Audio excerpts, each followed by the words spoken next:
So, hello, Venu sir. Good morning. Hi, sir. Good morning. Yes, sir. We will start the session now. Yes. Just I will give today's introduction, and then I will hand over the Morning, session. sir. Yeah, sure. So, very good morning to all the participants. Now we are on the days 5. That is the last day of our Atal Academy sponsored FDP. So, today's session is about session 12. That is about high energy batteries. And once again, this session will be delivered by Mr. Venugopal Pratimala sir, Development Engineer Scania Groups Sweden, and co-founder and CTO Decibels Lab Private Limited. I once again welcome Venugopal Pratimala sir for our FDP to deliver the talk on high energy batteries. So welcome to you, sir, and the session will be yours, sir. Thank you. Yep. Thank you, sir. Thank you so much. I will try sharing my screen.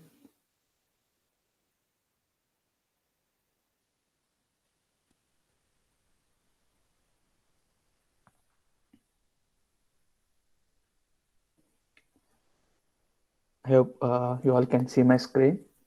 Can you? Yes, sir. It's visible, Yeah. sir. Thank you. Okay. Once again, a very good morning to everyone. So, welcome to our another session on battery technology, which is on high energy batteries. So today our focus is to discuss about like the recent, like the latest technologies in the batteries. That is nothing but our lithium-ion batteries. So I'll just give you like a brief background of batteries, like when it started, and then I'll give like comparison between the different types of chemistries that are available up to now, and what are the battery technologies that are coming up in the future, or like the what are the technologies that were under research.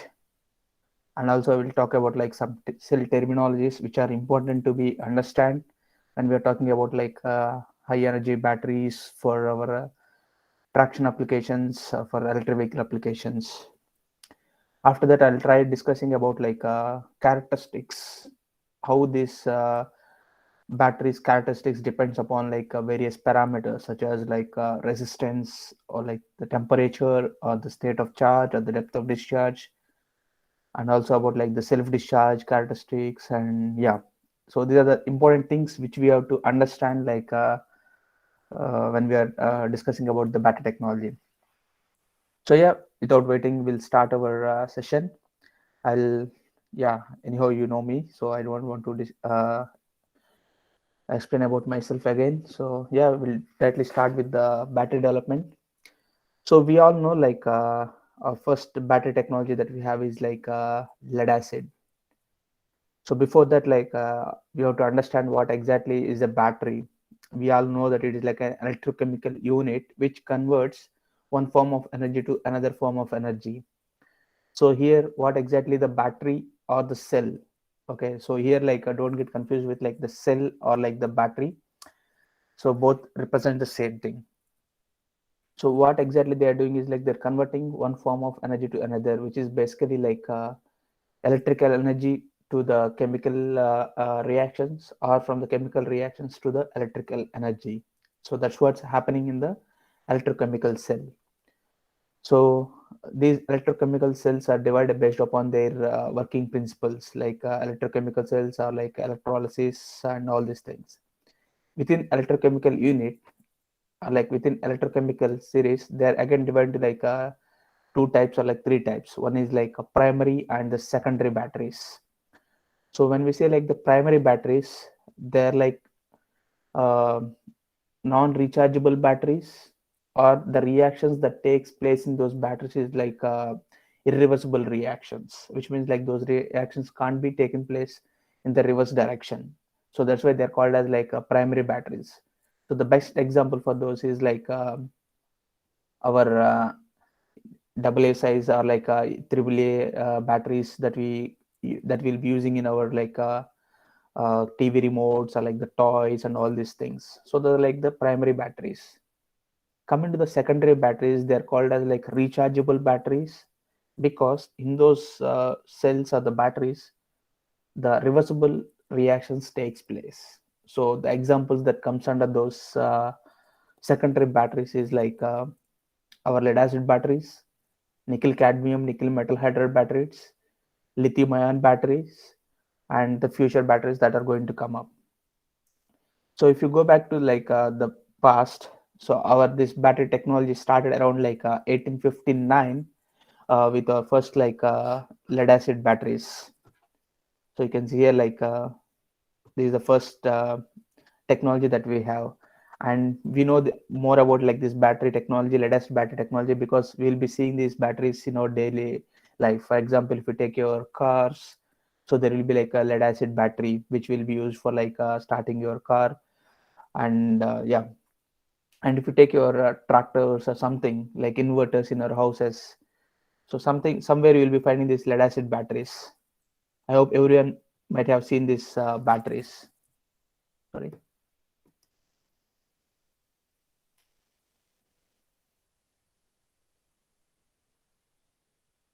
Yeah. So here you can see here lead oxide and lead sulfate is there, and here there is like a lead. So these are the like two electrodes, lead and lead oxide, and lead sulfate is like are like H2SO4 is like the electrolyte inside that. So what will happen is like it will get like divided into like ions and the electrons, like Pb plus 2 and are like H plus and SO4 minus 2, which are like ions and the electrons. Okay, and this particular technology is having like a nominal cell voltage of like 2 volts. Okay, so that's like a very little introduction to the lead acid batteries. We don't need to concentrate much on these things because like our focus is main on like lithium ion batteries. I'll tell like why we are focusing on lithium batteries instead of like lead acid batteries. So after the lead acid, we have like nickel cadmium batteries, and then we have like in the same category nickel metal hydride batteries. So here, if you look at like we have like a positive electrode, which is nickel oxyhydroxide, and we have like a cadmium. So one of the main reason of like going away from like cadmium is like environmental issues with this cadmium material. So that's the reason like we changed from like nickel cadmium to like nickel metal hydride, and both the cells were having like the same cell voltages of like 1.2 volts. And we can see here it is 2 volts, and here it is like 1.2 volts, and it was decreased by like 0.8 volts. Okay, and in 1990s we have like the new technology, which is like a lithium ion technology, which gave the boost for like electric vehicle era. Why, what is the reason behind like this? So the reason is like this particular cell is having like a high voltage window. So it's having an approximately a voltage window of like a nominal of like 3.8, and it varies between like 4.2 to like 2.8, which means like it's giving like a large voltage window. And also it's having like high energy densities and high power densities and all these things. So again, you can see like here we have like cathode and anodes are like the positive electrode and the negative electrodes. So here the electrodes are like lithium metal oxides and lithium carbides. So metal oxides will always be the positive electrodes, and lithium carbides, which is nothing but Li6 graphite, will be our anode. So one thing we have to understand here is like the terminology, cathode and the anode. So during the discharge, one electrode will be like acts as like cathode, and one electrode will act as like anode. And during the charge, these two will get like reversed, because this cathode and anode depends upon like what type of reactions are taking place at those particular electrodes, whether it is taking like oxidation reaction or whether it is taking like reduction reaction. So it depends upon those things. Okay, so an important point is like in 1991, so Sony was the first in the world to commercialize like these lithium ion rechargeable batteries. Okay, so at that point of time, like our mobiles are like they started implementing these lithium ion batteries into our mobiles. So nowadays, whatever the mobiles that we are seeing in our laptops or in our mobiles, they're all like lithium ion batteries. Are like they're also like classification in those lithium ion batteries. We'll look into those classifications. Okay, So first, why we moved from like one technology to another technology as time goes on. Okay, so here are the like positives and negatives of each and every technology. So coming to the first, the lead acid technology, it is like a very cheap. So we are having that advantage of the cost and recycling. Coming to the energy density, it is like very less, which is nothing but like around approximately 30 to 40 watt hour per kg or something around that value, which means like very very less energy density. So what will happen if you have like a very less energy? So if you have like, so energy density is represented as like watt hour per kg. I will discuss more about these terminologies in the coming slides. So this particular energy determines your range of the vehicle. Okay, so how much distance your vehicle can travel depends upon this particular term. That is nothing but the energy density. So that is very less for this lead acid technology. So that's the reason like we moved to like another technologies instead of lead acid. But not, still like now we are using this lead acid technology as like a secondary batteries.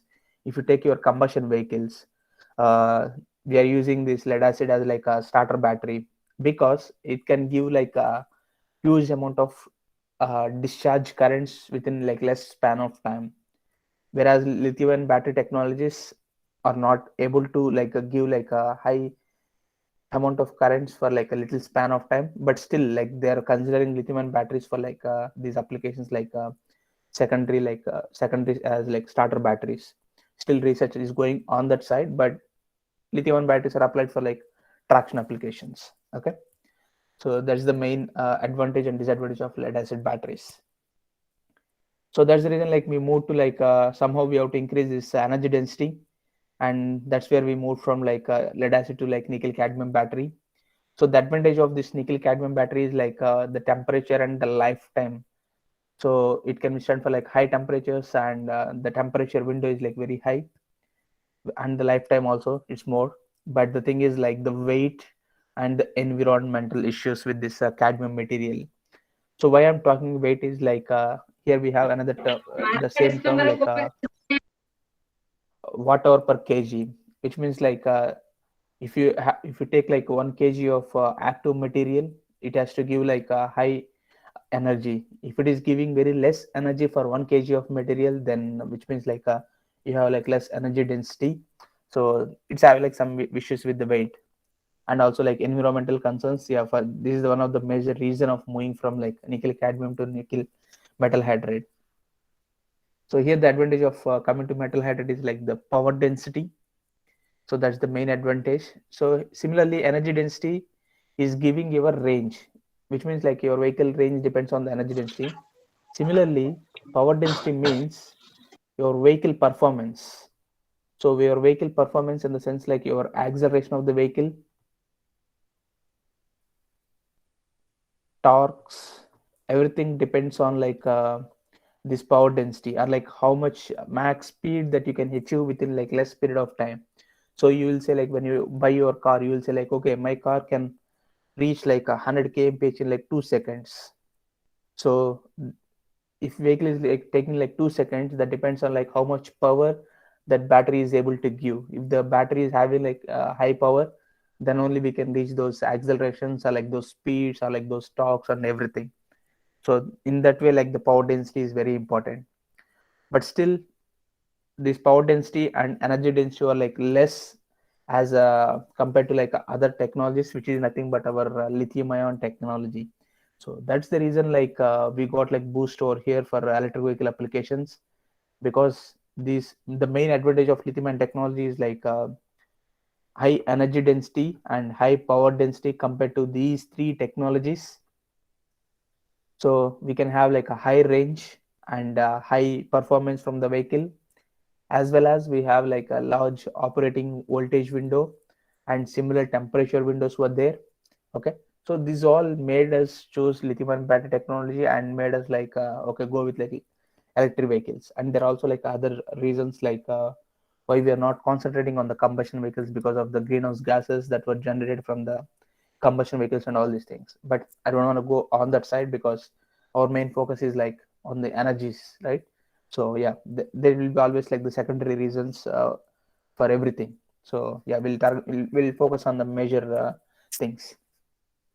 So here, like lithium high power or like lithium ion, both let's consider under as like lithium ion technologies. So that's what like at present our focus or like our recent trend is on. But in development, there are like lithium sulfur batteries, lithium air batteries, and as time goes on, like we have like super capacitors as discussed earlier, like and we have like a fuel cell electric vehicles are like the fuel cells which are going to come up. So here the fuel cells were having like a high energy compared to like a lithium ion. Let's say like if lithium is having like a 200 watt hour per kg, the fuel cell is having like around approximately 1000 watt hour per kg, which means like almost 5 times. And if you use like fuel cells, we'll get like a 5 times the range of the vehicle. But the thing is like still we don't know like how to implement this fuel cell technology efficiently in the vehicles, which means like how we can get like best performance by implementing these fuel cells, and how to implement that as like a battery pack and all these things. So still research is going on. As we are mainly focusing on lithium and technology, we can say that less focus on fuel cells, but yeah, first, but still there is like a research is going on these areas. Okay, maybe like yeah, this will come up as soon as possible because many researchers were working on these lithium sulfur batteries. So yeah, this is about like a little brief introduction about these different types of batteries. And today what we'll do is like we'll try to discuss our recent trend, which is lithium ion battery, because they are the high energy density, high power density batteries, and they have like many positives. Okay, we'll discuss why in terms of numbers also. I'll try to show you the differences why we are going with lithium ion technology. So here I tried like making a comparison table so that you'll get an understanding like how the energies are, like how the power densities are, like how the cycle life varies from one technology to another technology. So first we'll try to compare in terms of like the cell voltage for different technologies. You can see here like on the top we have lead acid, nickel cadmium, nickel metal hydride, and lithium ion technology. And within lithium ion technology we have like another 5 to 6 different types of technology based on the cathode that we are using. Okay, so for time being I will not go into like in depth about these classifications. Okay, but in the coming slides I'll go like why they have classified those things and all these things. So lead acid is have like a 2 volts as the nominal voltage. Nickel cadmium it got decreased to 1.2, and nickel metal hydride is the same 1.2. On an average for lithium it is like 3.6 or like 3.7. Okay, so now what shall we do is like let's do like a small calculation to understand why lithium ion technology is better, or like why it gave like a more of a voltage window. So if you take like periodic table, lithium is the lightest metal, or like it stands like a third element in the periodic table. And you know like oxidation potentials are like half cell equations, are the nernst equations where we can find out like EMF, electromotive force of each and every electrodes. Okay, so there we got like E cell always is measured as like a E cathode minus E anode. Okay, so here our anode is like a lithium metal or lithium carbide, so it is having like a minus 3.05 as a voltage, or like half cell potential of the lithium. So let's say like cathode, whatever it might be the cathode, let's say it is having some 1 volt or like yeah 0.5 volts. Okay, some X cathode this is minus of 3.05 minus 3.05, it is giving like plus 3.55 volts. Okay, so that's the main reason of this lithium ion technology, because lithium is the most having like high negative electrode potential. So that's make us like giving high cell voltage of around approximately 3.6 to like 3.7 or 3.8. Okay, so now what is the advantage of like having high cell voltage window than this low cell voltage window? Let's say like if you want to make like a 48-volt battery pack. Okay, so now what I'm going to do is like I want to make a battery pack with these 3 4 technologies, and let's for time being assume that every technology which means like a lead acid, nickel cadmium, nickel metal hydride, and lithium ion technology, all the cells were having the same mass, like 50 grams. Okay, time being. In reality, it won't be the same. It will be varying from technology to technology, the weights. But for our easy understanding of the voltage window, how it is affecting the battery pack mass, I'm considering it as the same. So mass is same, which is like let's say 10 grams for each cell, and voltage we know already here 2, 1.2 and 3.6 is our nominal, and cell capacity again I'm assuming that the same, which is like 2 amp hour for each and every cell. Okay, so now I want to make a battery pack with these specifications like 48 volt and 10 amp hour. Okay, so that's my battery pack voltage and battery pack capacity. Now I will start with like a lead acid technology.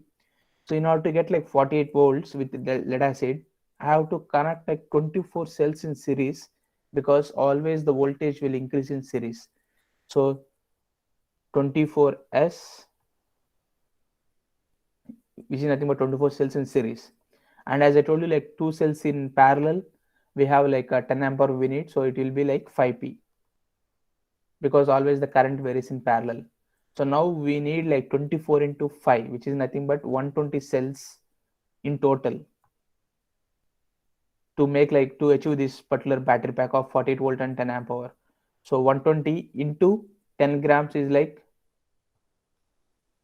1200 grams, which is like 1.2 kg battery pack. Okay, so these are like just example calculations. In reality, this 10 grams we can't achieve like 2 amp hour, it will be very high.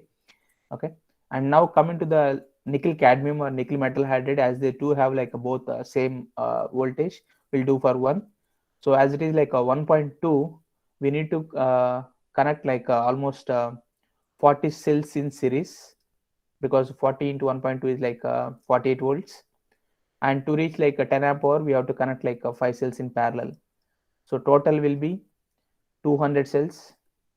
So 200 into 10 is like 2 kgs. So that's the battery pack mass. And similarly, if you go with like lithium ion technology, taking a nominal voltage of like 3.6 volts, so 48 means we need to connect like 13 cells in parallel series, and similarly like 5 cells in parallel.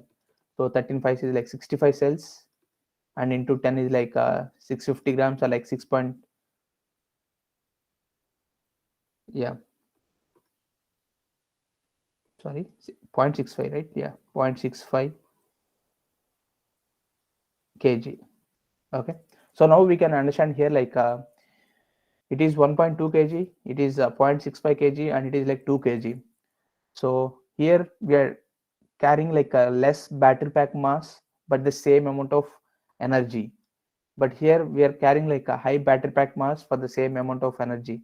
So let's say like if you multiply these two things, it is nothing but 480 watt hour. So 480 watt hour divided by 2 kg. So it is nothing but like 120 watt hour per kg. So that's the specific energy of this uh, nickel cadmium. And similarly we can calculate this as the denominator decreases, like the numerator increases. So that's how like we are carrying like a less amount of energy for high battery pack mass. So that's how this lithium ion technology is giving an advantage of like battery pack mass. We can carry like less amount of less weight of battery with this voltage window. Okay, so that's the one advantage we have to understand. And once again, I'm repeating, these are the example calculations, the values which I have taken. And the next, we have like a specific energy comparison over here. As I told you earlier, like the for lead acid it is like 30 to 40 watt hour per kg, and for nickel cadmium or nickel metal hydride, it's varying between like 40 to 60 and 60 to 120. Whereas for lithium ion technology, it's varying like for different technology to technology. And yesterday, like when I'm discussing about like BMS, I told like NMC is like one of the trending, and NCA is like one of the trending batteries. So they have like high energy densities of like 150 to like 260. They're varying in that range of energy densities. Okay, so that's how the specific energy watt hour per kg. And watt hour. If you have like a high watt hour per kg, you'll be having like you'll be carrying high energy for less mass, and you'll be having like high range, because if you can decrease your vehicle mass, you can achieve like high performance. That's what like industries will target to do, right? So they'll try to decrease as much as mass as possible. Next one is like energy density, which is like a watt hour per liter. So here, important thing to understand is like watt hour per kg, which is nothing but like gravimetric energy density, because like gravimetric is in terms of mass, and here watt hour per liter is like volumetric energy density, which means like if you take 1 kg of active material, how much of energy that active material is giving, and if you take like 1 liter of active material, how much energy it is giving. So that's what the difference between the gravimetric energy density and volumetric energy densities. And these are the numbers for these energy densities for in terms of volumetric. Next, specific power, which is very similar to like a specific energy, but specific power determines your performance of the vehicle. And you can see here like we have like high for lithium ion technology, and this is like the range 250 to 1000, but we are not able to, I mean like that's what we have seen, right? For nickel metal hydride, the best thing is like power density, but not the energy density. And yeah, very important point is, if your cell can give like a high power density, that cell can't give like high energy density. If your cell is giving high energy density, then that cell can't give you like a high power density, which means we have to lose one parameter for the another thing. So yeah, the reason behind that is like I'll discuss why we have to lose one parameter like that. Okay, but yeah, that is the research is going on, like how we can improve both the terms parallelly, for both like a high power density and high energy density. Next important thing is like the cycle life for different technologies, and we can see here like it's in hundreds or like very less number of cycles, whereas here it is ranging from like thousands to 500 to 1000 cycles in lithium ion technology. Charge time, now it depends on like how we are charging and charging technology, so it's not that important parameter to be compared. But the important thing again to be compared over here is like the self discharge per month. Okay, here the numbers looks like 3 to 20 percentage for lead acid, and 10% and 20 percentages, and less than 5 percentage per month. Okay, and again these numbers depends upon like at what conditions you are storing the cells, at what humidity conditions, at what temperature conditions you are storing the cells. Okay, so yeah, these are the important things that we can compare, and we can say like okay, lithium ion technology is the important thing, and there are like secondary things which we can compare, like temperatures, like the safety requirements, toxicity levels, cooling equations, and all these things. But yeah, these are the important things like power density, energy density, and the voltages. So these are the important things to be keep in mind, or like to be comparable. Okay, so I hope you got like a clear understanding like why the recent researchers were working on lithium ion technology instead of like nickel cadmium nickel metal hydride lead acid batteries. Okay, even now like in hybrid electric vehicles we are using like a nickel batteries, but our focus is like on lithium ion batteries. So yep, now we'll jump directly into the lithium ion battery, and now on we'll discuss like what are the components of lithium ion battery, how exactly they look inside, and all these things. So yeah, this is the discharge lithium ion battery, and this like the charge both is same except like the movement of ions and the electrons. Okay, so here you can see here like the gray color plate. So this is like a aluminum current collector. Okay, and next to the aluminum current collector we have like something in the green balls. So we can't say like the balls, they are like they'll be having like different types of structures, each and every electrodes. So the green one is like a cathode, which is like a positive electrode, and always the positive electrodes in the lithium ion batteries will be lithium metal oxides, LMO, lithium metal oxides. So these metals can be anything. It can be cobalt, it can be manganese, it can be ferrous, or it can be combination of three different materials like nickel, manganese, cobalt, or nickel, cobalt, aluminum, like that. Okay, but the electrodes will be like metal oxides. And you can see here the ones in like red dots, these are the lithium ions. Okay, so they are like very very small in size. So that's the main advantage of lithium ion batteries, as the lithium ions are like very very small, so they can come and sit in the lattice of like a positive electrode material or like the negative electrode material. So and they'll be having like a less resistance, right? Because like as the particle is smaller, it can easily move through the vacuum, or not vacuum, sorry, through the pores of these electrode materials or like the active materials. Okay, and then we have like the separator over here, so which you can see here, this is a separator. So important thing to know about like separator is like a permeable membrane, which means it allows only this lithium ion to move through it, but not the electrons. Okay, and yeah, why it should not allow electrons is like if ions and electrons are passing in the same direction, then it's nothing but like a short circuit, right? So positive and negative, if they are like together, then it's nothing but like the short circuit.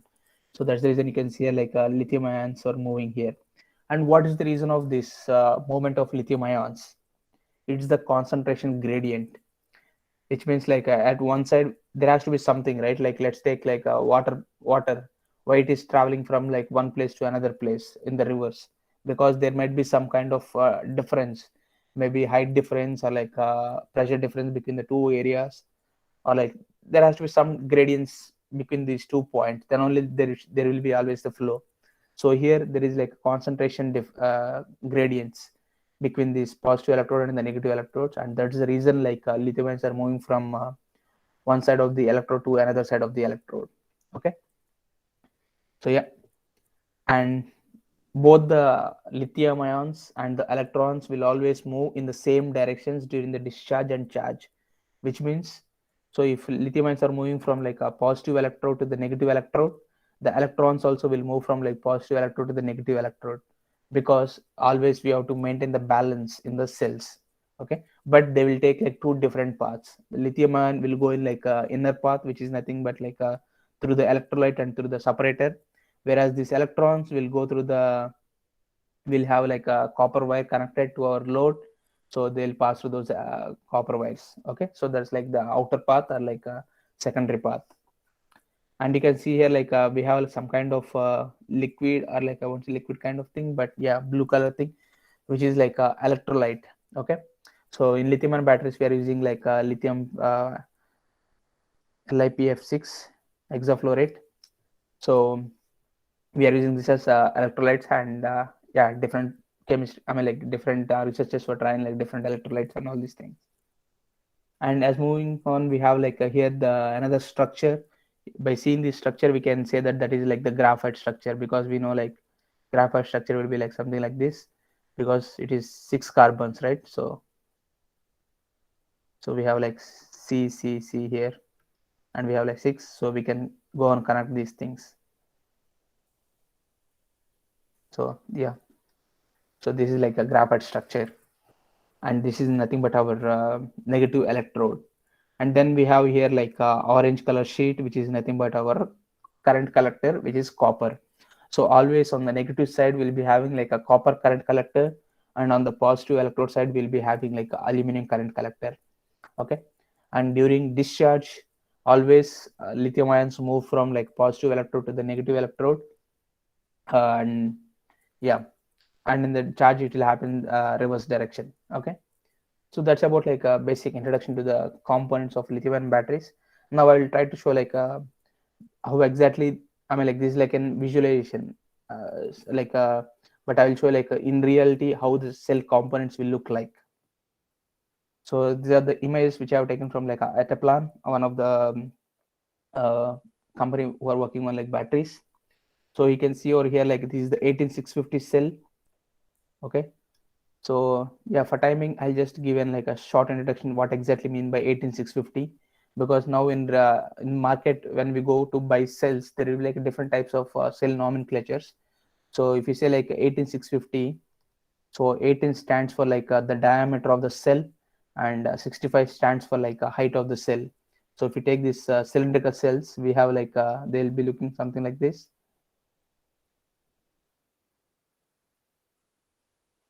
Okay, so this diameter is nothing but 18 mm, and this height is like 65 mm.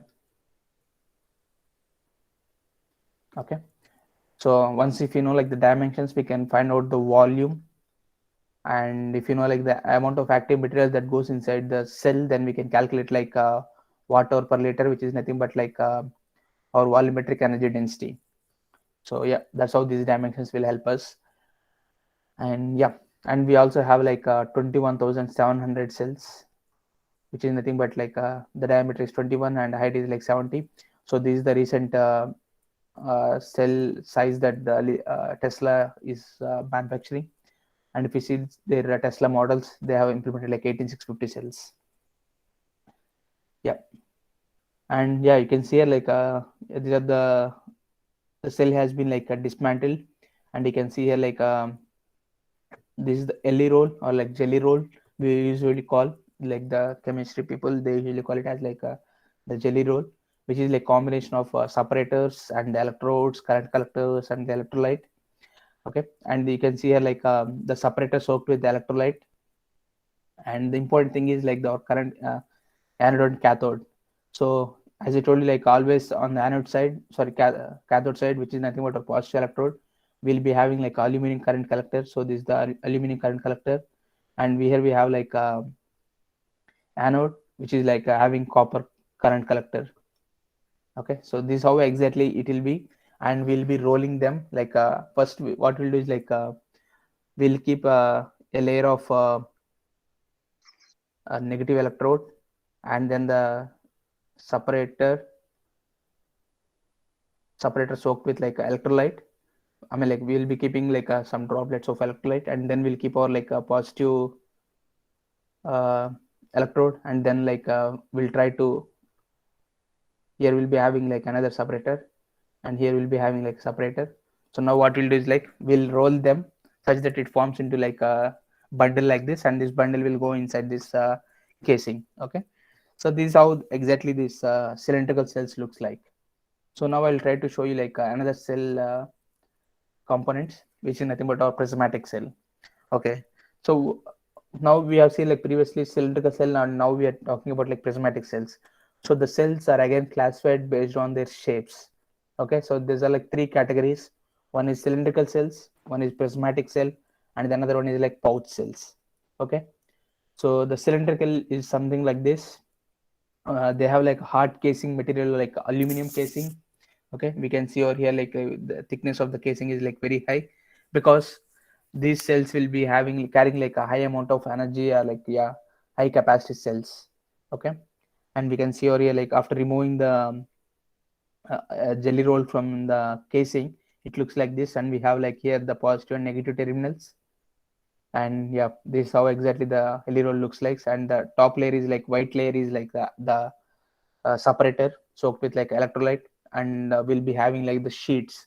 So here you can see like this the aluminum, which is like a positive electrode, and here we have like copper current collector, which is nothing but the anode.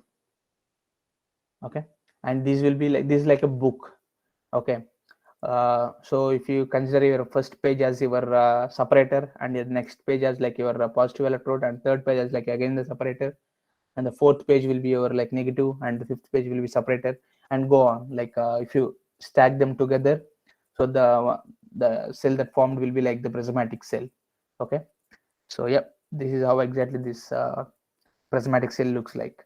And the pouch cell, it will be always the same as like prismatic cell, but instead of having this high metal casing, it will be having like a pouch, like aluminum foil kind of thing, not aluminum like we have seen like if you take out your mobiles batteries, you can see, you can touch that pouch material. Okay, so yeah, the main reason of going to the pouch cells is to decrease the mass of these batteries or the mass of these casings. Okay, so that's the main reason. And why we are decreasing this mass, I'll talk in the coming slides. Okay, so now why these three different types of classifications like cylindrical, prismatic, and pouch? What are the advantages and disadvantages?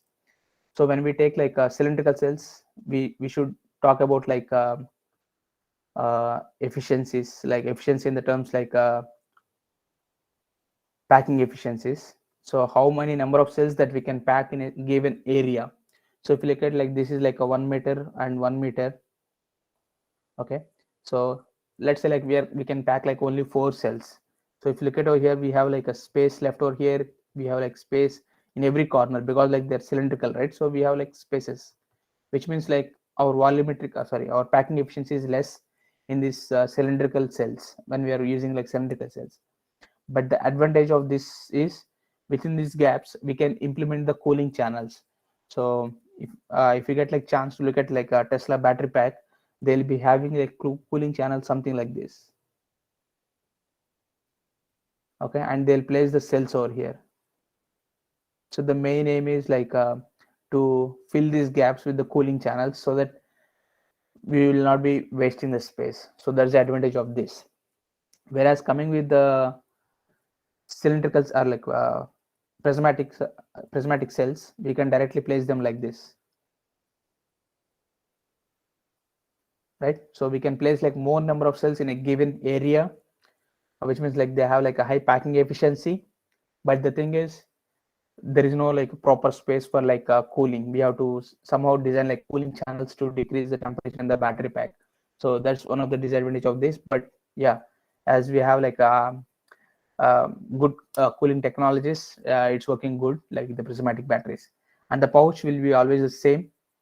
But the thing is like we have to leave little space for the pouch because like as I told you, like instead of like hard casing materials, we are using like aluminum or like a foil kind of material, so it will start like expanding the pouch cells.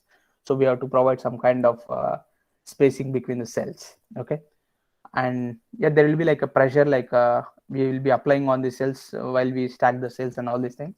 So that's how like the battery packs were developed and all these things. Okay, so yeah, these are the 3 different types of classification. Moving ahead, like up to now we have seen like only the different components are like the main components present in the cell. But now I'll try to discuss like the safety components that were present in the cell. Okay, so you can see here like the top part. So in this particular thing, and the bottom part of the cell, we have like these things. Okay, or otherwise like when you get chance to look at like this lithium ion batteries 1860 cells, you can just like dismantle it, and but you have to be very careful while dismantling it. And you can look at this all these components. Okay, so this image is giving like a clear imagination of the cell. So you can see here like the positive electrode and the negative electrode is over here, and we have like this separators, this one, and here separators. Okay, and here you can see like all the connections like the terminals. We need like a common terminals, right? So we have like a connection to positive terminal, and we have like insulating plates, and these are like the safety components. So all the safety components were shown clearly over here. So one of the safety component is like a PTC, which is also called as like a positive thermal coefficient, which is responsible for like a temperature. It will measure the temperature, and if the temperature goes above the limits, then it will come into action. So yesterday, if you remember, like when we were discussing, we talked about like PTC and NTC sensors, right? So this is one of the type. And yeah, next one is like important thing is like a CID, which is nothing but a current interrupt device. Okay, and we have like the specifications of this PTC: a resettable thermistor, increased resistance at like 125 degrees Celsius. Okay, and current interrupt device, it is having like a pressure. I mean like this CID, it will interrupt like it will stop the cell when the pressure goes above like 1000 kilopascals or like 145 psi. Okay, and we have like safety vent, which means like when the pressure increases above this, then it will release the pressure outside. And like the base, we have like a base vent disc to escape like the gases and all these things. And this is like a postmortem, which means like a postmortem in the sense like when the cell dies, we'll try to analyze how the cells will be and all these things.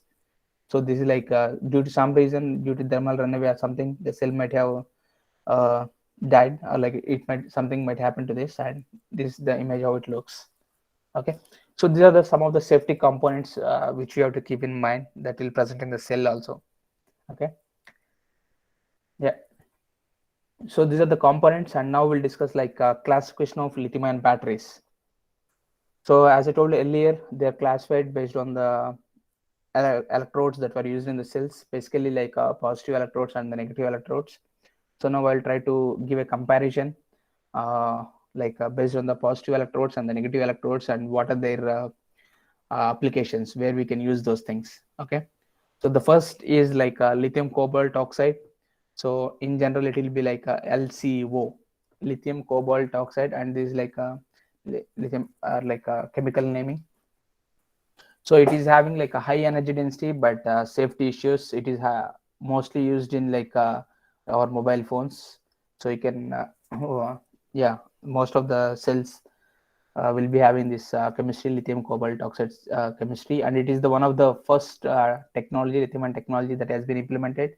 So that is the reason, like if you remember, like Sony, I told you, in 1990s they started implementing these lithium ion batteries in the mobiles only. So yeah, that's where it application going to like mobiles. Sorry. And the next one is like lithium manganese oxide. It is having like a high rate capability. So high rate capability means like discharge rates and charge rates, which means like we can discharge at higher rates and charge at like higher rates. And this is applied in like power applications where we need like a high torque and high RPM, or like, yeah. So basically like high torque requirements, because like if you take this as an example, this is like a drilling machine, we need like a high torque, right? So if you need like high torque, we need like a high currents from the cells. So if you need like high currents, then the cell should be having like a high discharge rates. So that's why we are using like this lithium manganese oxide in our power applications. I mean, like we can use them in like electric vehicle applications also, but I'm giving like a one example for one chemistries. And then we have like a lithium nickel cobalt aluminum oxide. Okay, so you can see here like a 0.8, 0.15, 0.05. It shows like percentage of that material present in that composition. Okay, so the maximum composition is like 80% of nickel. So this nickel gives like a stability to the whole material. So that's the reason like now the research are trying to increase the nickel content in the positive electrodes, because we'll increase like the stability. And you can see like this is used in our Tesla applications and CA. Not only Tesla, like, yeah, all the electrical applications. And the next one is like a lithium nickel manganese cobalt oxide. Okay, we have replaced with aluminum with like manganese. Okay, because like we need like high rates as well as like improved stability. So that's the reason like if you increase like manganese in this list, we can increase like a high rate capability, right? That's one of the reason. And you can again see here like 111, 811, and 622. So yeah, there are like still different compositions are coming up. So 111 represents like the percentage of nickel, manganese, and cobalt. So here you can see like 811, which means like 80% of nickel is present, and 11% and 11% these things. Okay, and this can be used in like again the electric vehicle applications, buses, trucks, or whatever it might be. And lithium ferrous phosphate, it's having like high stability but lower cell voltage, because it will be almost having like a flat profile, lithium and ferrous phosphate, and it will be having like 3.2 volts.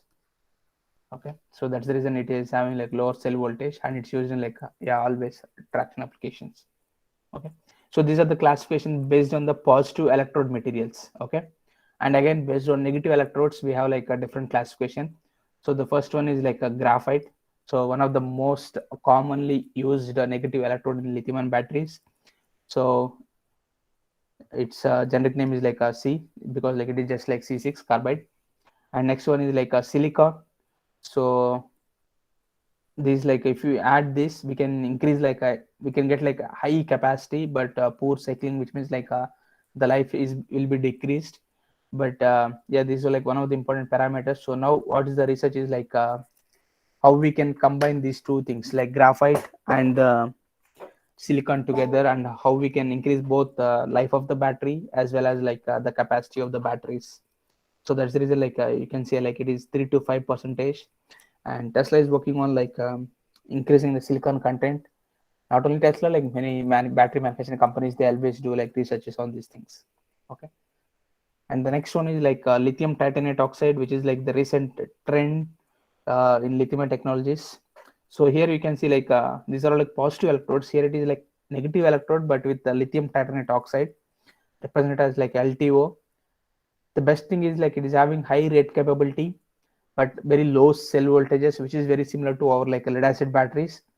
So yeah, maybe we can expect it like as like a starter batteries or something like that, but still uh, yeah, we have to work on this particular part, lithium titanate oxide batteries.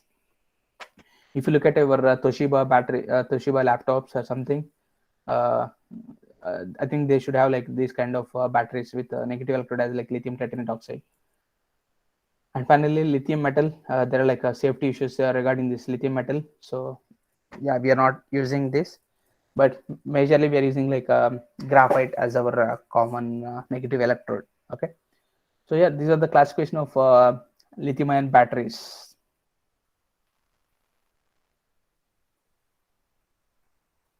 So now we'll discuss some important terminologies. I won't go in depth about these terminologies because like you already know these terminologies and you can find these things anywhere on the website or something.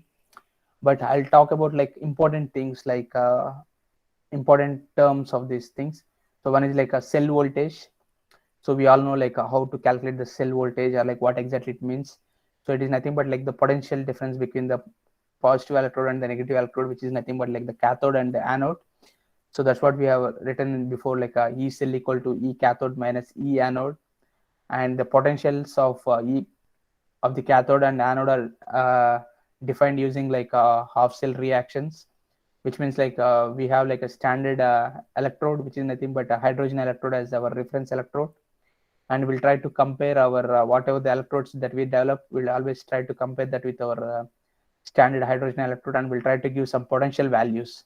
Okay, so there will be like electrodes with the positive values and there will be electrodes with like negative values. So the one metal that is having like high positive electrode potential is like the gold, somewhere around like 2 point or approximately 2 something. And I'm not sure about the value of the gold. It will be around 2. And the most negative electrode potential value for element is like a lithium, and it is like minus 3.05. And there are like elements which are ranging between those two. So you can just type like in the internet like a half cell potential table. It will give like all the details. Okay, and from there you can just combine the cells and you can look at like what is the cell voltage that you are getting. Okay, so that's how the cell voltage is important. And this can also be represented as like or like determined by using the Gibbs free energy, which is nothing but delta G, which is equivalent to like minus NF E naught cell, which is equivalent to like minus W electric. So this minus represents like whether we are doing work on the environment or like environment is doing work on uh, the cell or something like that. Okay, so yeah, and this E naught cell, we know E naught cathode minus E naught anode. Okay, so we can rewrite this equation as NF E naught cathode minus E naught anode. So yeah, and work character is nothing but like volts into charge in coulombs, which is nothing but joules. So this can also be called as like watt hours. We can convert those joules to like watt hour by some unit conversions. Okay, so this is what exactly is the cell voltage. So for lithium technology, we have like this kind of profiles.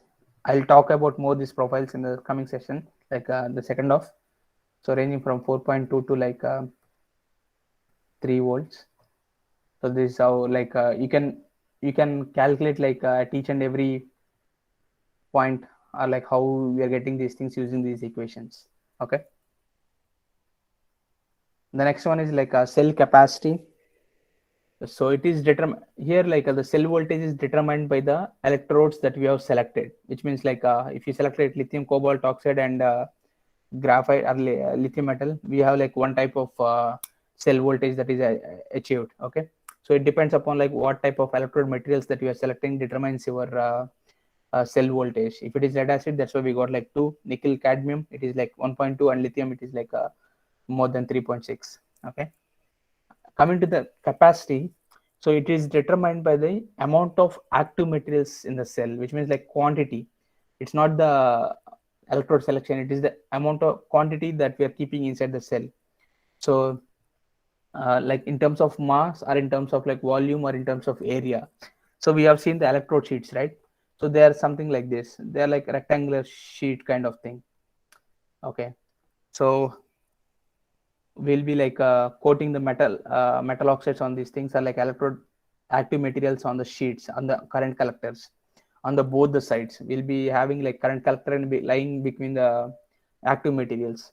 So if you can increase the thickness of this active material coating, then we can increase this capacity of the cell. Or if you increase the area of this electrode sheet, we can increase the cell capacity. Or like if you can increase like, or if you can decrease the size of the electrode active material particles, which means like every particle will be having like a radius, right? So if you can decrease those particle size, which means basically you're decreasing the porosity of the material. So if you can decrease the porosity, then you can increase the capacity of the cell. So these are the different ways of like how we can increase the capacity of the cells.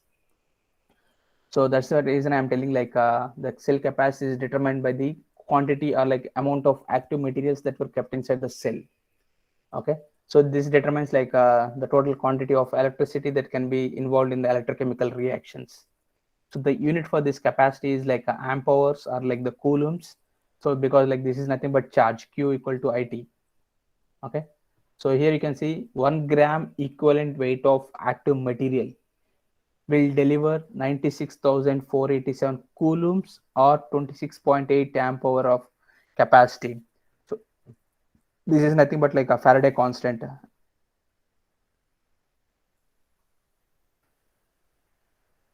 Okay. So now 96,487 coulombs is equivalent to like 26.8 amp hour. So let's say like you are having your what you call periodic table, and from that you can measure like active material weight, and you can calculate your capacity of the cells. Okay. So here you can see like how we can calculate the gram equivalent weight. So it is nothing but atomic or molecular weight divided by number of electrons involved in the reaction. So that's how we can calculate the gram equivalent weight. And once you know like this thing, we can calculate the total cell capacity as like 1 by cathode capacity plus 1 by anode capacity. Okay.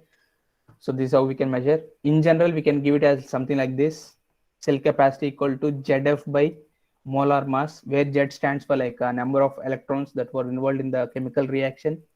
F is Faraday constant, M is like molar mass. Okay. So now important discussion over here is like molar mass. If you decrease the mass, your capacity will increase. So what is this mass stands for here? So is it like active material mass, or like it's the overall cell mass? Okay. So here this stands for like the overall cell capacity. So here it comes to like overall cell mass. So that's the reason, as you're increasing your cell mass, your cell capacity will be decreasing. So this is also one of the reason why we moved from like prismatic cells to like a pouch cells. So in prismatic, you are increasing like your cell mass by using like aluminum cans, whereas in pouch you are using like a paper kind of thing. So you're decreasing your mass and increasing your cell capacity. Okay. So yeah, I have like a good slide on this, like how the mass is affecting the cell capacities. Okay. So this is about like the cell capacity. Now you might have understood like how the cell capacity can be increased or decreased, and how the cell voltage can be varied. Okay. So now you can see here like I got like some table to make you understand better understand this all the values. Okay. So these things we can use in our calculation purpose, like in the cell energy calculations and all these things. For example, if you take like yeah, we'll go for like a lithium cobalt oxide, or like first we'll go with a lithium ferrous phosphate. So the atomic or molecular weight of lithium ferrous phosphate is like a 163.8 grams, and the standard reduction potential is like 0.42. Okay. And valence change is like 1, which is nothing but Z equal to 1. So the density 3.44 amp hour per gram. So this is the we can convert it to like amp hour per kg also, specific energy, specific capacity. This is, which is nothing but 0.160 it can give. So if you take like 1 gram of lithium ferrous phosphate material, it can give like 0.16 amp hour of capacity. So if you take like 1 kg, so 1 gram is giving like a 0.16, then 1 kg of material will give how much? So it is not like nothing but like 1000 grams. So it can give like a 160 amp hour or something like that. Okay. And yeah, this is like gram per hour, 6.25.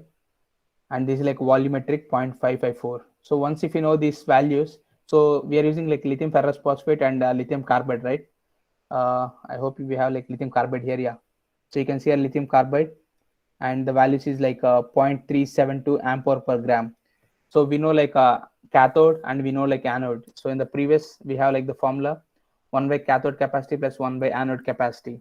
So if you add those two things, whatever you get is like the lithium ferrous phosphate cell capacity per 1 gram, that is.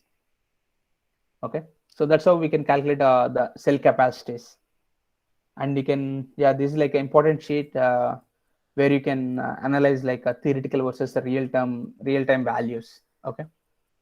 So I hope this sheet will really help you out, like if you're really interested in like analyzing the data and yeah, comparing the real-time cells with the theoretical calculations.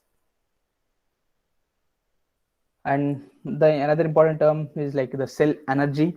It's nothing but like the area under the voltage plot. So this is the voltage and this is the capacity.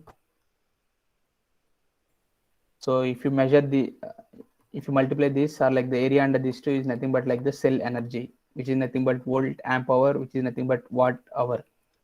Okay. So we know like what is the importance of this energy. So energy will determine your the range, how much distance you can travel. So how we can increase this energy of the cell, either by increasing the cell voltage or either by increasing the cell capacity. Okay. So the cell voltage is depends upon like the selection of your electrodes, but the cell capacity, it depends on like how much amount of active material that you're keeping in the cell. So the best thing that we can do is like varying the amount of active materials that goes into the cell. So if we can find a better way of increasing the amount of active materials, your cell energy can be increased. Okay. So that's how we can increase the energy of the cell. And here I just kept like a small example for consider like a zinc and chlorine cell, which is like a electrochemical cell, how to calculate the theoretical cell voltage, theoretical cell capacity, and theoretical energy. Okay. So the theoretical cell voltage for this zinc and chloride is like 2.12 volts. So how we come to this is like again we need to know like half cell electrode potentials for the zinc and chlorine. So E cathode minus E anode, if you do that, you will get like 2.12 volts. And theoretical cell capacity.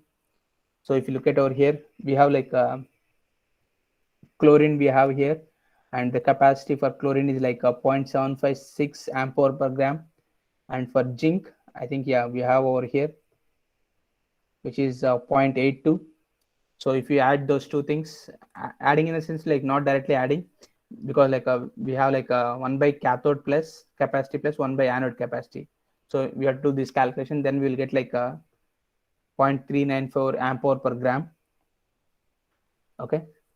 And then theoretical energy, which is multiplication of these two things, 2.12 into 0.394, which is nothing but like 0.835 watt hour per gram, which is nothing but like 835 watt hour per kg. Okay. So that's what the energy density. These are all like theoretical values, but are we able to achieve these theoretical values?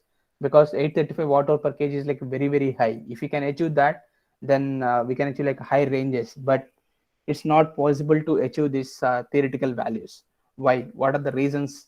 And we'll see like comparison between like the theoretical values and the real-time values now. So here we have like a table which shows like a theoretical values versus the practical battery values that we are achieving nowadays. So the first, we in the previous slide we have seen for like zinc and chlorine. So you can see here like 2.12 is our cell voltage, and 394 is the amp hour per kg, and we got like 835. Oh, Unfortunately, we don't have the data over here for this, but we can take another one. Yeah, lead acid is there over here. 2.1 is the cell voltage, theoretical cell voltage. 8.32 is the gram per amp hour, or like 120 is ampere per kg. We got like 252 as our specific energy. This is like theoretical value, but in reality, we are getting only like 70 watt hour per liter, or like 35 watt hour per kg. From 252, it decreased to like 35, which means like almost like 220 watt hour per kg has been decreased. This is like lot of change between like theoretical values and the real time experimental, or like the practical values.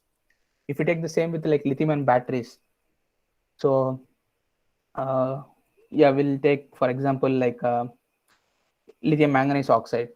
So in reality, we are getting like 1,001 watt hour per kg. Sorry, theoretical, but in reality, it is 120 watt hour per kg. Why this much of capacity, or like this much of amount of energy has been decreased when compared to like theoretical values? What are the reasons behind this? So now I'll show you the reasons why there is a difference between like theoretical and the practical. Okay, so for example, I have taken like a two cells comparison over here. One is like a 100 amp hour cell and like 10 amp hour cell. One is like high energy cell and another one is like a high power cell. So you can see over here, these are like anode material, binder, current collector, cathode, and again the binder and the current aluminum collector. So these are the active materials, are like the important cell materials, right? Apart from like the secondary materials. So let's consider these are like the primary materials.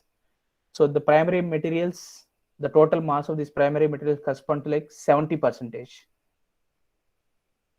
Whereas the secondary parts like tabs or like end plates or like whatever it is, containers, casings, separators, everything which doesn't correspond to like the capacity of the cell is correspond to like 30.3%.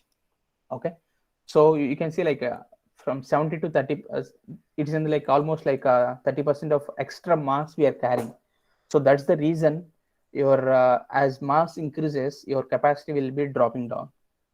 So that's one of the main reason like why you can't achieve like a theoretical values. And if you look at over here for a 10 amp or cell, almost they're like this particular secondary is dominating the primary elements.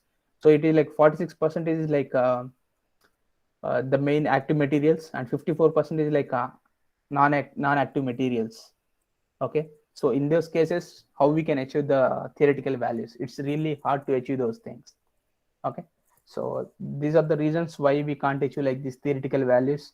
So now if we can come up with like some materials which we can decrease the mass of the casings and all these things, we can really achieve like better real-time values. So that's one of the reason like we went for like pouch cells. So yep, now you might have understood like how we have to calculate the specific energy, and what is the importance of the specific energy. The specific energy gives you the range and all these things. Next, also the power. So the power determines your like power performance of the vehicle and how it can be calculated and all these things, right? C rates. So C rates is nothing but like a charge and discharge rates. Yesterday also we have discussed regarding this, but I'll try to give you like a small example for this. So let's say like your cell capacity is like 10 amp hour. So your C rate or 1 C rate will be always equal to your cell capacity, that is nothing but 10 amps. Okay, so now this will be again divided to like charge rates and discharge rates. Both are same, but as for our like convenience, we divide them into like discharge and charge. So when you look at your what you call this tables or like data sheets, you'll be having the values for these things. So let's say like they have mentioned it as like continuous charge rate as 1C and peak as 2C. Okay, sorry. Yeah, so peak as 2C, and similarly for discharge, continuous as like a 10C and peak as like a 15C, which means continuously it can supply 10 amps of current, and peak for a particular period of time, like for 10 seconds, it can supply like 20 amps during the charge, which it can take like 20 amps of current during charge. And similarly, during discharge, it can continuously give like 10 into 10 is like 100 amps continuously, and the peak, which is like 150 amps for 10 seconds of time or something like that. So when you operate at like 1C rate, the time of operation will be 1 hour. When you operate at like 10C, your time of operation will be like 1 hour divided by 10, which is like, but like 6 minutes of your time operation. And if you operate at like C by 10, your time of operation will be like 10 hours. Okay. So this is how the relation between like the C rates and time of operations will be. State of charge. So the name itself is telling that the amount of charge that is present at that particular point of time. So that is nothing but like the state of charge. And yesterday we have discussed regarding this, like how to estimate the state of charge, different ways of estimating these things. So I'm not going in depth about the particular term state of charge. And depth of discharge. It is very similar to the state of charge. So depth of discharge equal to 100 minus state of charge. Okay. So this is the only relation between like depth of discharge and state of charge. So from the name itself, we can see like how much amount of charge that has been discharged at that particular moment of time. So that is nothing but like discharge. State of charge is like how much amount of charge that is present. So yeah, that is the correlation between like this depth of discharge and state of charge. Okay. So yeah, with this we have completed like very important concepts related to like lithium ion technology, cell terminologies, classifications based on the shape, based on the electrodes and all these things. If you have any questions, you can just ask me now. If you don't have any questions, we'll start our next discussion, like cell characterization, which means like how these lithium ion batteries behave with respect to different parameters. So I'll try to discuss like very briefly on those characteristics, and we'll try to end the session for today. Okay, so yeah, if you have any questions, we can discuss on that.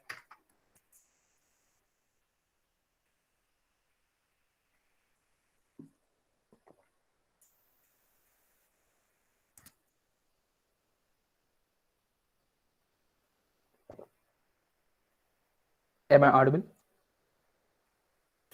Yes, you are audible, sir. Yeah. If any questions, it will be really great, so that I can understand like it's interesting or like something. But yeah, I know this batteries is something like a huge topic which we can't be covered in like 2 hours. But yeah, I've chosen like very important things to be present to you people. Actually, thanks to you for choosing this topic, sir. Actually, very good topic, and you are delivering the best stuff, actually. So, Thank you dear so much. participants, if you have any doubts, I think you can interact with the resource person.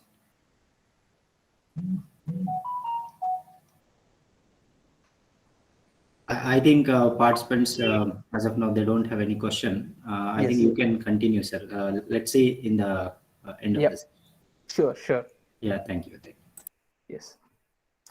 So yeah, we'll start our discussion with like characterization. So I'll discuss the characteristics of in general characteristics, which means like how lithium ion battery behaves depending on these things, like rate, discharge and charge characteristics, how it varies with respect to state of charge and depth of discharge, temperature dependency, self discharge and resistance characteristics. Okay. So one thing is like some of the graphs which are presented over here are from my testing data, and some of the graphs which I've taken up from like some resources. Okay, so there might be like a small deviations in compared to like a real, but yeah, in general we can understand like the behavior of the cells. Okay, so when we talk about like rate discharge characteristics, it's very important to understand how the voltage curves looks like and how the voltage window is varying, or like how the time of operation window has been changed when we increase the rate of discharge or like rate of charges, and also like how the temperature affects on when we increase the rates. Okay, so basically in general we'll be having like a voltage profile something like this for different chemistries. We have like a different voltage profiles, and for lithium and technology in general we have like this kind of trend. Okay, but within lithium and technology again we have like different types of voltage profiles. because it depends upon like the cathode material and the negative electrode material. Okay, so that can be inferred from this particular figure. So the best example I can see, or I can give over here, is like lithium ferrous phosphate and lithium manganese. Lithium ferrous phosphate and lithium ferrous sulfate. They almost have like a flat profile from like start to like end, and then they have like a sudden drop which is happening. So these like this particular flat profiles have like both advantages and disadvantages. Okay, but I'm not going into like what are the advantages and disadvantages of those things, but just to make you understand, like, okay, different profiles, different chemistries are having different slopes and all these things. So latest our trend like nickel manganese cobalt.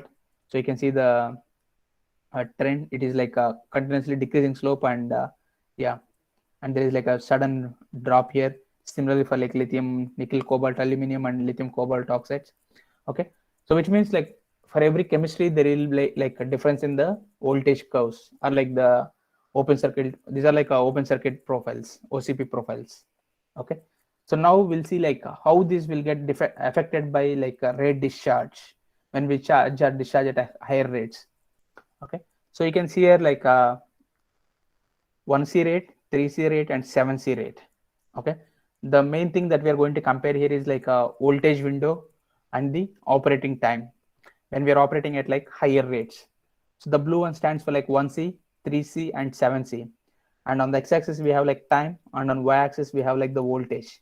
Okay, so you can see like the profile has been changed a lot for like when the rates, like the discharge rates, has been increased.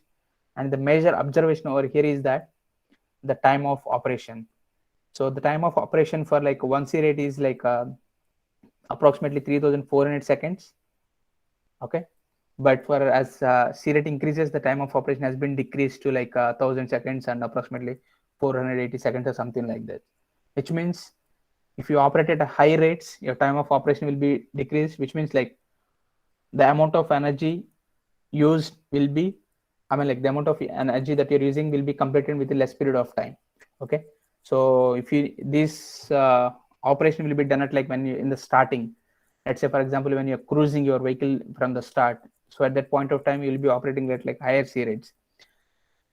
So there are like advantages and disadvantages again, like when you need like performance, you always go for like a high C rate discharges, but discharging at higher rates will result in like high losses and also like a high temperature in the battery packs. Okay, so you can see the voltage profile variations in general, how it will be.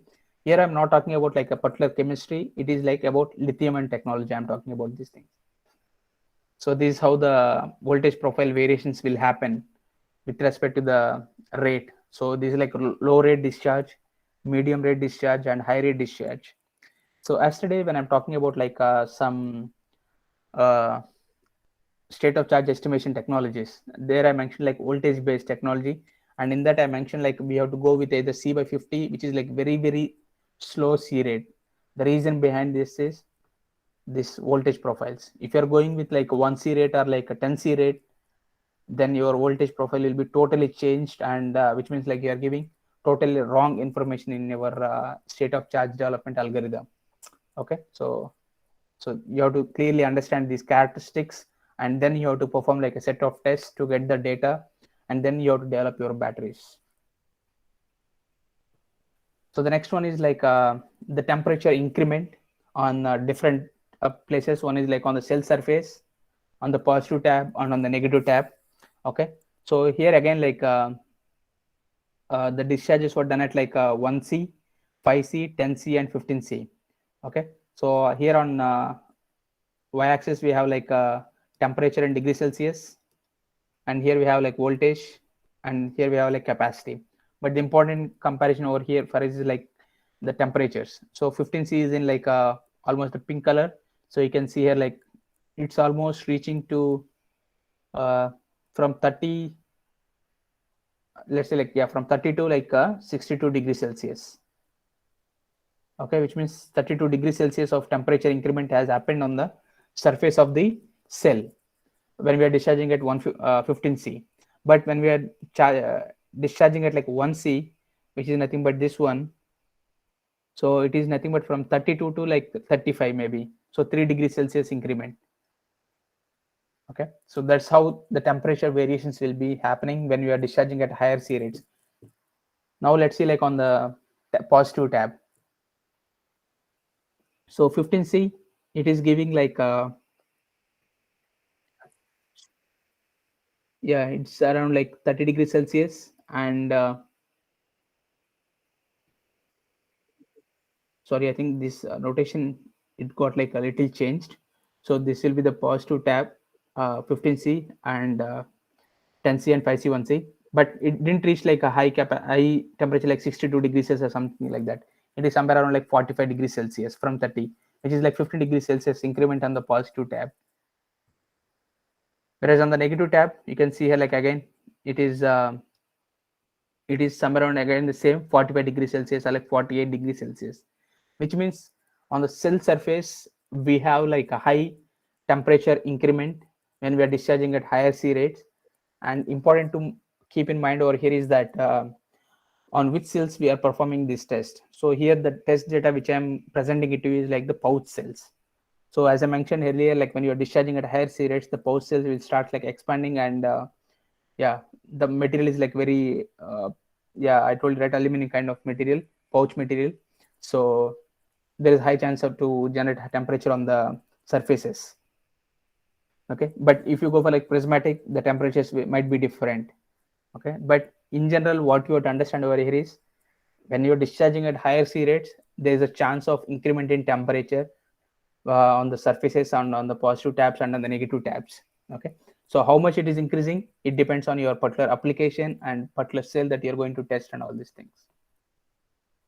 So yeah, so now we'll discuss about like state of charge and depth of discharge dependency characteristics. So again, when we talk about like state of charge and depth of discharge, for time being, both considered both as like the same.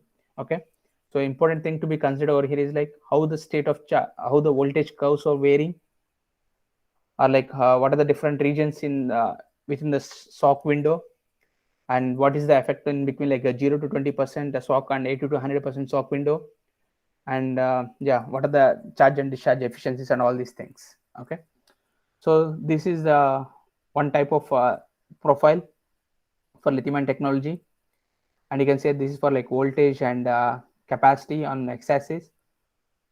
So here we were marked with like two regions. One is like a yellow color region, which is like exponential area, and another one is like this one plateau area, and the third one is like finishing voltage in the plateau area.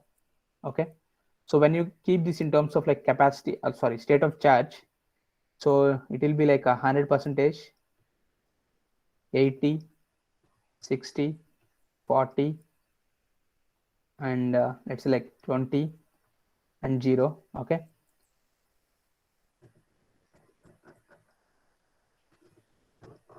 so 100 to 80, there is like a drop in voltage from like 4.2 to 3.8, and again in the 20 to 0 we have like a drop from like almost 3.6 to 2.8 volts. Okay, so this is how we have to analyze like when we are talking in terms of like state of charge. So why it is happening like this? So it's because like the polarization resistance that were very high in the start and in the very end, and that's the reason like we have to always operate the cell in between like 80 to 20% SOC window, or like yeah, it depends on how much you want to, at least like 90 to 10% or like 95 to 5% SOC windows we can operate the cell, and we'll have like high resistance over here and here. And this is the temperature dependency characteristics, how the temperature is affecting your discharge profiles. And this is like the temperature will be having effect on all these things like the polarization, the reaction kinetics, because you know like in thermodynamics we know like, or like in the electrochemistry, in the basic chemistry, when the temperature increases the rate of reaction will increase, and when the temperature decreases the rate of reaction will decrease. And also we can say like the rate at which the work performed will be increased and all these things, right? So that's the reason here I kept like the reaction kinetics. If the temperature increases, your reaction kinetics increases. And yesterday I have given best example for this, that is nothing but the thermal runaway of the cell. Okay, so that is highly related to the temperature. And the side reactions, yes, if the temperature increases, or like the side reactions depends on also the temperature. Cycle life and cell swelling. So cell swelling, because of side reactions, there will be some kind of gases that will be generated in the battery, and because of those gases the cell will start like swelling. Okay, so yeah, and if more amount of gases were generated in the cell, there might be chance of like a cell fire can happen, or like a burst, or like, yeah, it can release all the pressure from out into the outside. Okay, so these are all depend on the temperature, and you can see here like how the voltage profiles are varying for different profiles. So these for 40 degrees Celsius, and these for like minus 20 degrees Celsius. Okay, so why we are having this kind of behavior at 40 degrees Celsius, and why we are having this kind of behavior at minus 20 degrees Celsius? So one example is like we have like electrolytes which are present in the cells, which are like liquid electrolytes or like gel electrolytes. As the temperatures are like freezing temperatures, so there might be chances these electrolytes might get like freezed. Okay, and it will increase the resistances in the cell. So if the resistance increases, there will be like huge amount of losses that will happen in the cell. So that's the reason you can see here like the capacity drop from 3 to 1.5, which means like half of the capacity has been gone as losses. Okay, and you can see like see the voltage drop, how much polarization is happening in the starting, because like there is huge amount of resistance developed at minus 20 degrees Celsius, and this results in like dropage of like 4.2 to like 3.2 volts or something, which is almost like 1 volt of potential drop, which is nothing but IR drop, this resistance, because of this resistance. Okay, and here as the temperature is like very high, so we have like sufficient thermal equilibrium in the cell, and sufficient or like less amount of resistance, because like there is not much of solid material inside that, and lithium ion can easily move, and that's how it is varying. Okay, so this is very very important, like how at what temperatures you are operating the cell. So let's say like we can't control the environmental conditions, right? Let's take the example of like Sweden and India. In India, we never see like the snowfall except in the areas like the north, like Himachal Pradesh or something like that. But in always the south, it will be always like at least minimum it will be 20 degrees Celsius or more than that. But in Sweden, the temperatures will be always around like if it is winter, minus 10, minus 15, or minus 20. Whereas in summers, it will be like around varying from like positive 10. Always the temperatures will be very less. So if you look at like the temperature here, 10 degrees Celsius. So this is the profile behavior it will be. So in those cases, what we can do? So we have something called as like battery heaters. So we can provide like some kind of heat to the battery to make sure that it is in the best performance or like best environmental conditions. Okay, so yeah, that's important thing. Or like when you're operating highly at like high temperature, like 60 degrees Celsius, when we bring the battery back to like India, we will be having like high temperature, so there we have to provide like coolant. So that's where the cooling technology comes into picture. Okay, so these are like very very important things to analyze, like when you're selecting a particular cell to your particular vehicle, you have to do all this kind of analysis, and you have to select a particular cell for your vehicular application. So yeah, so what we can take out from this temperature dependency characteristics, one thing is like we have observed like severe polarizations at very low temperatures, which means like because of freezing of the materials, or like water might be the reason. There is like high resistance in the minus degree Celsius or like low temperatures. So it's always good to operate the cells at like environmental temperature, like the room temperatures. And battery discharging capacity increases with increasing temperature, and this will not be always the true, because this is increasing because here we are going from like minus 20 degrees Celsius to 40 degrees Celsius. But again, when we start going from 40 to 60, 80 like that, your capacity will be dropping down, which means until a threshold value your capacity will increase, and again it will drop down. So when the temperature increases, there will be like a high side reactions, and sometimes it might results in like a irreversible cell which we can't bring back. So like that. So reduces the battery cycle life, and yeah, thermal runaway, which is the major issues with these temperatures. So we can't control the thermal runaway. Cell swelling might take place, which results in like dimensional changes, and cell rupture can happen. So let's take an example of like a pouch cell. So the cell might swell like this. So when there are two cells in series, so if you are not providing like proper space between the cells, they'll start like expanding, and as there is no like proper space to expand, so what they'll do is like the pressure will develop, and they'll start like rupturing, and yeah, short circuit can happen, or like yes, severe incidents can happen because of that. Okay, so these are all some of the learnings that we can take from like the temperature dependency. So the next thing is like the self discharge characteristics, so which is also like important thing. So how we can represent this self discharge? So this is always determined by the terms called as like charging retention capability, CRC. Okay, so it is defined as the ratio of capacity after self discharge and capacity before self discharge.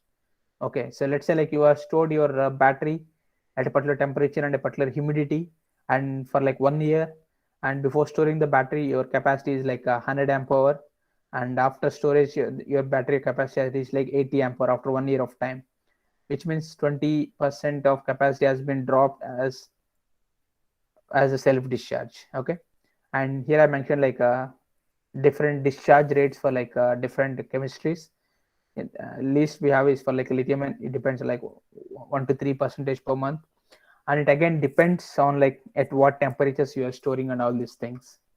Okay, so I'll show you like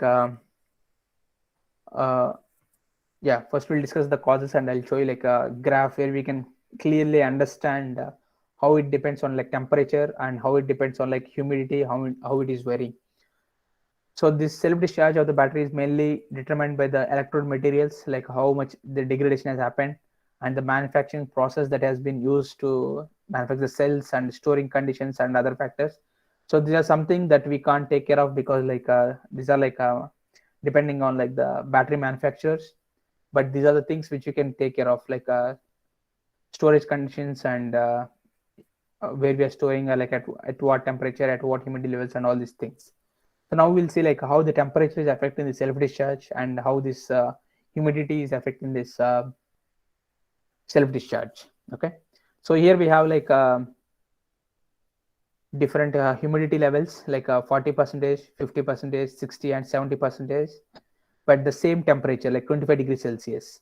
We are storing the cells in a temperature chamber where the temperature is like 25, and different humidity levels. Okay, so initially when we store the cell at 100% capacity, but here you can see like on x-axis we have time in months, like 12 months is nothing but like 1 year of time. So after 1 year of time, so the blue line is for like 40%. Sorry, I think this notations got like little changed, but yeah, we can consider it as like 40%, 50 and 60, 70. So yeah, when we store it like a relative humidity of like 40%, we have like almost we reach to like 85, and this is like 84, 83 and 82. Okay, so as the humidity level increases, your self discharge rate has been increased, like from 100% to like 82% or something like that. So that's how your self discharge effect will be there. But after like storing this battery for like 1 year of time, and if you bring it back to like normal operation, like 25 degrees Celsius and 50% humidity are like normal environmental conditions, so there are chances like where this capacity retention can happen, which means like from 100% it came to 85%, right? So there might be chances it goes from like 85 to at least like 90% or something, like there will be some retention can happen. Okay, so yeah, so in general, in total then it will be like 10% of loss for 1 year. So that's how we can say. So this is about like humidity, and the next one is like temperature. So here the humidity is kept as constant, like 50%, but the temperatures were like 20 degrees Celsius, 30, 40, 50. So 20 we are reaching like after 1 year reaching like around 85, but for 50 we almost reached like 35, something like that, 35% of capacity. So even after like capacity retention happens, let's say like this goes from 35 to 45 and this goes from 85 to 90, still like when you store at like high temperatures, there is like high capacity loss is happening. Okay, so these are the something related to like self discharge of the cells. So what we can learn from these things? So we always have to think about like the storage requirements. So one thing is like these cells should be stored in like a dry, clean and well ventilated places and should not be subjected to like direct sunlight, because if they're subjected to direct sunlight, there's a chance of like a temperature increment, and yeah, endothermic reactions can take place, and that results in like a temperature increment and the thermal runaway of the cells. Should be at least 2 meters away from the heat source and should not be inverted or laid on its side, which means like it always has to be in the vertical position. Always the terminal should be on like something like this. Okay, if it is like a pouch cell or something, like you have to keep like this. Okay, so we have to take care of these things and should avoid like a mechanical shock and stress, because like because of mechanical shock and stress, this get like vibrates and like there might be chance of like small ruptures can happen on inside the electrode materials. And I mean like, because why I'm telling these small stresses will rupture the electrodes will be very less thickness, like nanometers, or sorry, micrometers. The positive electrode will be around like 60 micrometer thickness, the negative electrode will be around like 40 micrometer thickness. So they're like very very thin sheets. So yeah, very little pressure like force can result in like rupture of the cell. So these are the storage requirements that you have to keep in mind. So finally the resistance characteristics, which is like very very important, and this we have discussed yesterday, but again I'll try to discuss here. So the resistance parameters plays a very important role, are highly depend on like state of charge, that we have discussed this in like when we are discussing like the temperatures or like the window shock window at the initial like 100 to 80% and 20 to 0%, we have like high resistance. That's why like when you plot resistance versus state of charge, it will be something like this: 100 to 80 and 80 to 20, it will be almost the same parallel, and again it will increase 20 to 0. And temperature, yeah, with increase in temperature we will be having like high losses and the resistance will be varying. State of health, yes, as your age increases, the resistance parameters will goes on increasing. Environmental parameters such as like humidity, temperatures like -degree Celsius and all these things, and internal properties of the active materials. Okay, so yesterday we have seen like one equivalent circuit modeling.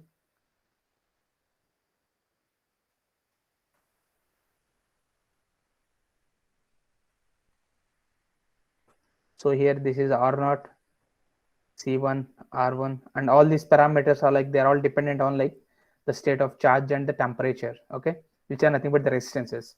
So in order to determine these resistances, we have to perform a particular test, a specific test named as like a pulse discharge charge test, and electrochemical impedance spectroscopy test, or HPPC, which is nothing but like a hybrid pulse power characterization test. And also I have discussed like what is the procedure to calculate those things. So yeah, it's the same thing again. So when we give like a pulse current profile, this is how the voltage behavior will be of the cell. And you can see like this is the R0 stands for like direct ohmic losses, or like instantaneous voltage drop. And then we have like a charge transfer resistance, which results in like a delayed voltage drop. And the third one, polarization, which is like a linear voltage drop. So the total resistance is the summation of these three things, or like these three voltage drops: delta V1 plus delta V2 plus delta V3 and delta I. Okay, and yeah, how we can calculate is like I have shown you the example right yesterday, like how we can calculate these things. So let's say like here it is like 4.2 volts and this is like 4 volts. So now R not equal to delta V by delta I.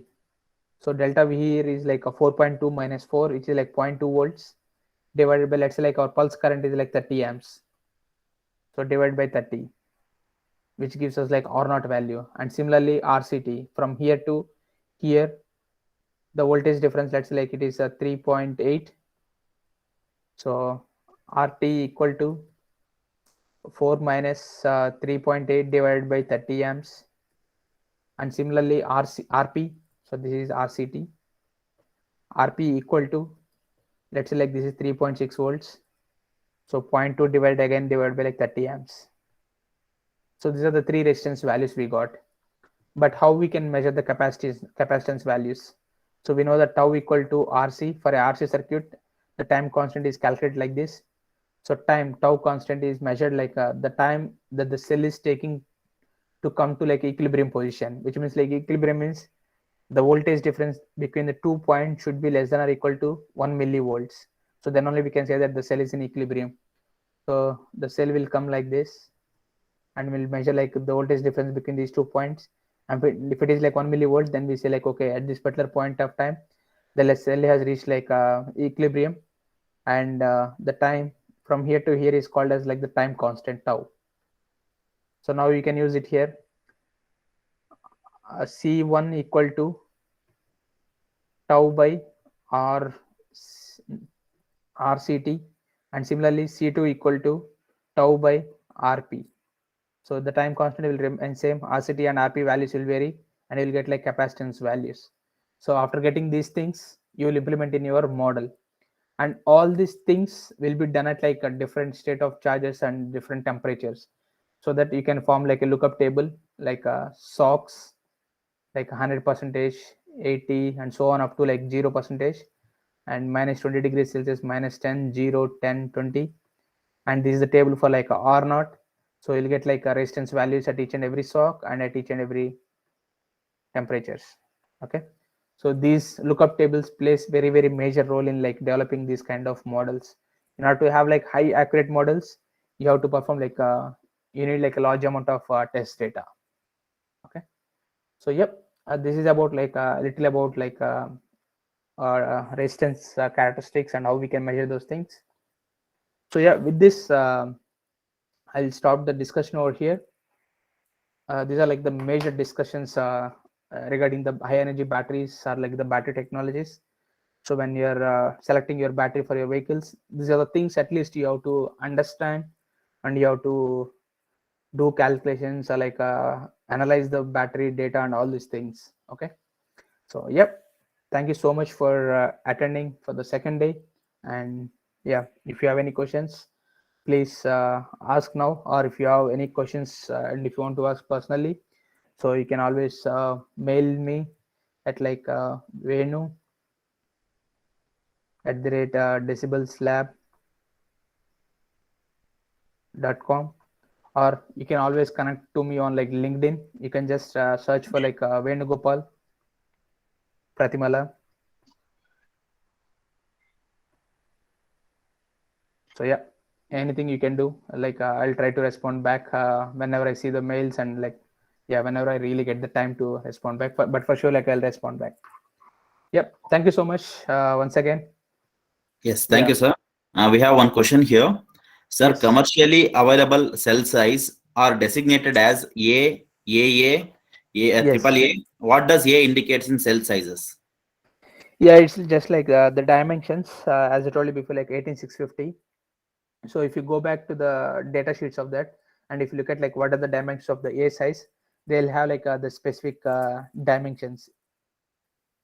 So I'm not really didn't really remember the exact values of the dimensions, but yeah, it determines the sizes, like the specifications of the cell. But now like for sure, like this AA, AAA cells doesn't really matter for us, because like our main application is traction applications, are like for lithium ion technology came into picture. So we'll try to focus on lithium ion technology than like AA cells, because they're for our like mouse or like the TV remotes and all these things. Within lithium ion technology, 18650, 21700, these are important technologies, at least Yes, sir.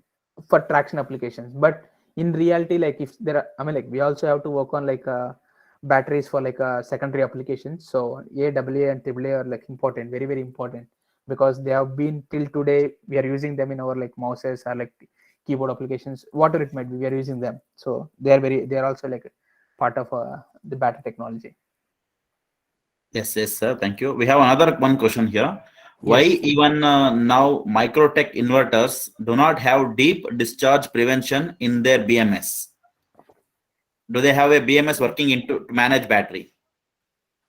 I'm not really sure about like this Microtech inverters.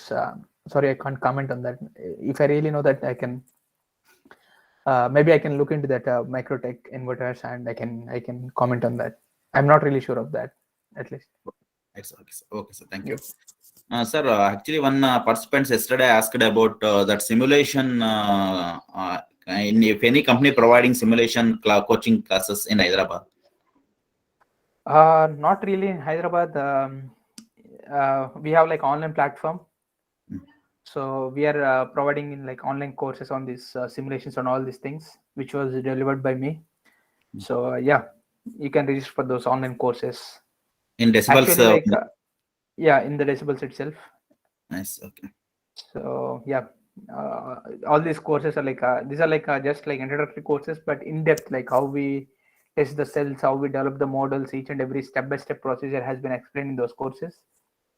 Yeah, you can, if anyone is like interested in that, then you can just write me on my mail ID, or yeah. Yes, sir. on I my will share LinkedIn, I your. can support them. Yes, sir. I will share your mail IDs to them also. So Yes. hope they will contact you soon, sir. Thank you. Yes. Any Yes. other questions from participants regarding today's session or yesterday's session?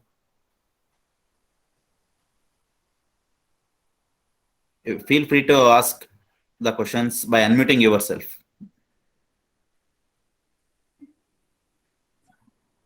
Sir, myself Nalini, sir. Yes. Yes. Sir, you said that at the time of starting slides, two parameters will be there for every technology like lithium ion. Energy density, if it is there, power density will be low. You said you will explain that. Why it is like that? Yes.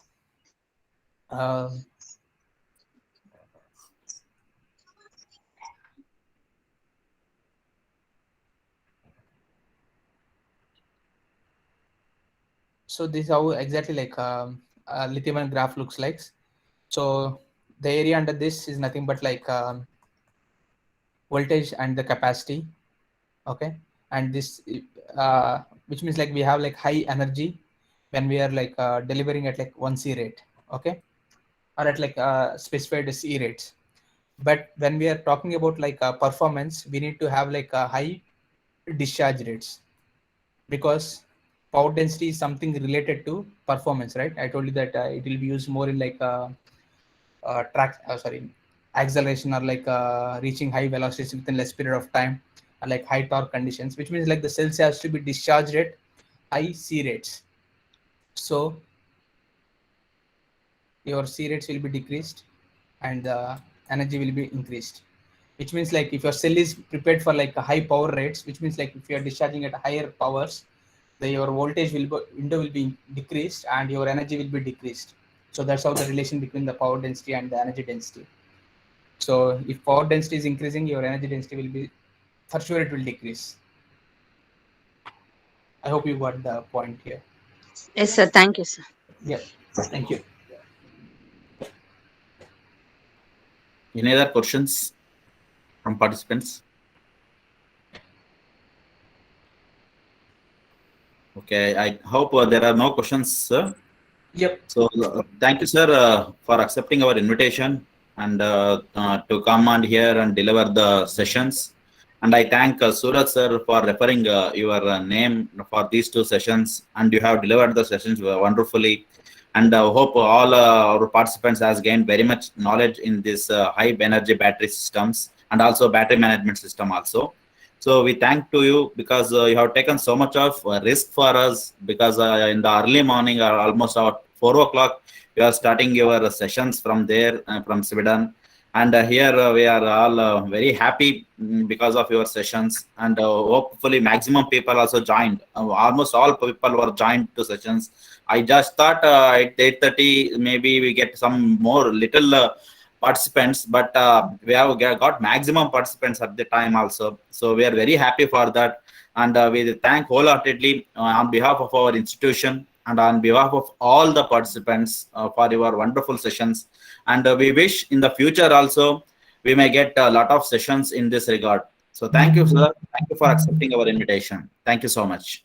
Sure, sir. Thank you so much. Thanks for inviting me, and I'm very happy to deliver for the institute. And thanks everyone, the organizing committee, and you, and all the faculty people who have attended the course. And yeah, please do connect through to me on like my LinkedIn, so that we all can be in touch, and I can be, if you are doing any projects, please do keep in touch with me so I can support whatever I can be. Once again, thank you so much for attending the course, and have a nice day. See you, Yes. and have a nice weekend. Thank you so much. Thank you so much, sir. Thank you. Yeah, thank you. See you there. So, Bye bye. bye. So, dear participants, we will join to the next session by 11:45 a.m. Kindly join by next session by 11:45 a.m. That will be delivered by another resource person, Dishore SV. They are from Kerala. So we will see you soon at 11:45 a.m. Thank you. Have a nice day.